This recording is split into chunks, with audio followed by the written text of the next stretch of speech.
दोस्तों, स्वागत है मेरे इस YouTube channel Indian mains studio. मैं हूं देव, आपका दोस्त, और आज हम बात करेंगे हमारे आपके जीवन में घटित होने वाली कुछ घटनाओं की और उनके प्रभावों की। दोस्तों, हम जानते हैं कि हमारे जीवन में कुछ ऐसी घटनाएं हो जाती है जो हमारी इच्छा अनुसार नहीं होती हैं, और ऐसी घटनाएं होती हैं जो हमें दुखी करती हैं, हमारे मन में विषाद उत्पन्न करती हैं, हम अशांत हो जाते हैं और जीवन भर हम उन घटनाओं के प्रति नकारात्मक रहते हैं और उनके प्रति सोचते रहते हैं कि ये घटनाएं हमारे जीवन में काश ना हुई होती। और इन घटनाओं के पीछे जो व्यक्ति होता है उसके प्रति भी हम नकारात्मक धारणा बना लेते हैं।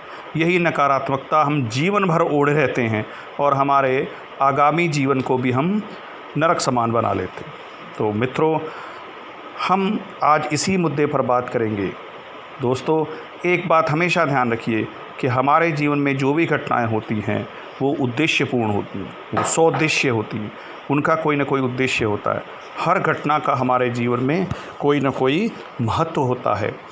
वह कहीं ना कहीं हमारे जीवन में उपयोगी साबित हो सकती है अगर हम उन घटनाओं को सकारात्मक रूप से स्वीकार करते रहें, उनसे कुछ ना कुछ सीख लेते रहें।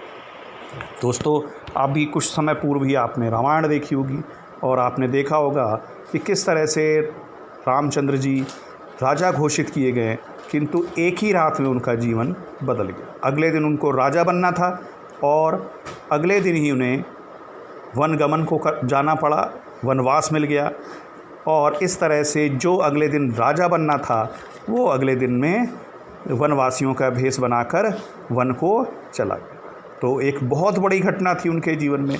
वो चाहते तो अपने पिताजी आज्ञा का पालन नहीं कर सकते थे, कैकेयी को और मंथरा के प्रति दुर्भावना रख सकते थे, अपने पिताजी के प्रति भी दुर्भावना रख सकते थे, लेकिन क्या अगर ऐसा होता तो हम आज उन्हें याद करते? नहीं। इतिहास में बहुत सारे राजा हुए जिन्होंने अपने पिता की हत्या करके राज्य को हड़प लिया। तो क्या आज हमारे वो श्रद्धेय है? नहीं है। तो यहाँ आप देखेंगे कि राज्याभिषेक के बजाय वन में जाना उन्होंने स्वीकार किया, एक पिता की आज्ञा को पालन करना उन्होंने स्वीकार किया, और इस प्रकार वो आपका घर घर में पूज्य हो गए।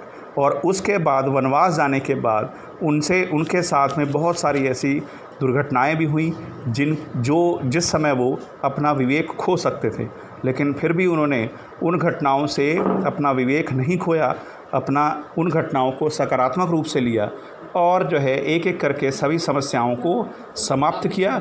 और आज हम याद करते उन्हें मर्यादा पुरुषोत्तम राम के नाम से, भगवान राम के नाम से। अगर हम इसी वंश के, जिस वंश के भगवान राम थे, राजाओं के नाम याद करना चाहें, ध्यान करना चाहें, तो शायद 2, 4, 5 से ज़्यादा हम इन राजाओं का नाम हम ध्यान नहीं कर सकते। हमें नहीं मालूम होगा कि इस वंश में कितने और राजा हुए, लेकिन भगवान राम घर घर में पूज्य। ऐसा क्यों है?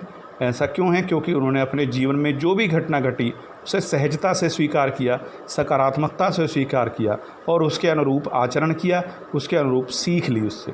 आप सोचें, यदि भगवान राम वनवास ना जाते तो क्या सुग्रीव से उनकी मित्रता होती?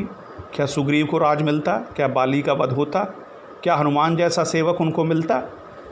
और क्या जो है रावण, मेघनाद, कुंभकर्ण, इनका वध हो पाता? लंका इनके पाप से मुक्त हो पाती और विभीषण को राज मिल पाता?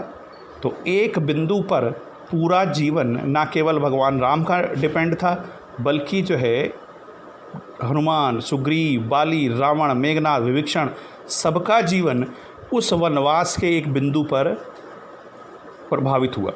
तो अगर भगवान राम वनवास ना जाते तो ये सब, सुग्रीव को कभी राज ना मिल पाता, बाली कभी शासन समाप्त ना हो पाता, हनुमान कभी रामचंद्र जी को नहीं मिलते, रावण, मेघनाद, कुंभकर्ण का अंत नहीं हो पाता, विभीषण का राज नहीं आ पाता। तो सिर्फ एक बिंदु पर, वनवास पर, ये सारी घटनाएं टिकी हुई थी। और उससे भी पीछे चलें, अगर ना युद्ध में कैकेयी दशरथ जी से वरदान लेने की बात को टालती, उसी समय वरदान मांग लेती युद्ध भूमि में ही, तो आपका कुछ नहीं होता। वो युद्ध भूमि में वरदान ना मांगकर उन्होंने भविष्य के लिए वरदान छोड़ दिए, और वरदान तब मांगे जब रामचंद्र जी का राज्याभिषेक होने वाली रात थी। तो इस तरह से सिर्फ उस वरदान के पीछे रावण का वध हो गया, उस वरदान के पीछे बाली का वध हो गया, उस वरदान से विभीषण को राज मिल गया। तो इस तरह से हमारी एक घटना पूरी जीवन में ना केवल हमको बल्कि हमारे आसपास से जुड़े हुए लोगों को भी प्रभावित करती है। इसीलिए दोस्तों, सकारात्मक रहें, हमेशा जीवन में जो भी घटना होती है उसके अनुरूप कार्य करें, घबराएं नहीं। और अगर आपको परीक्षा में, जीवन में कहीं भी असफलता मिलती है तो ऐसा कोई काम न करें, बल्कि उसे सहजता से स्वीकार करें और उसके बाद फिर उसमें से ही नया रास्ता खोजने का प्रयास करें। धन्यवाद दोस्तों।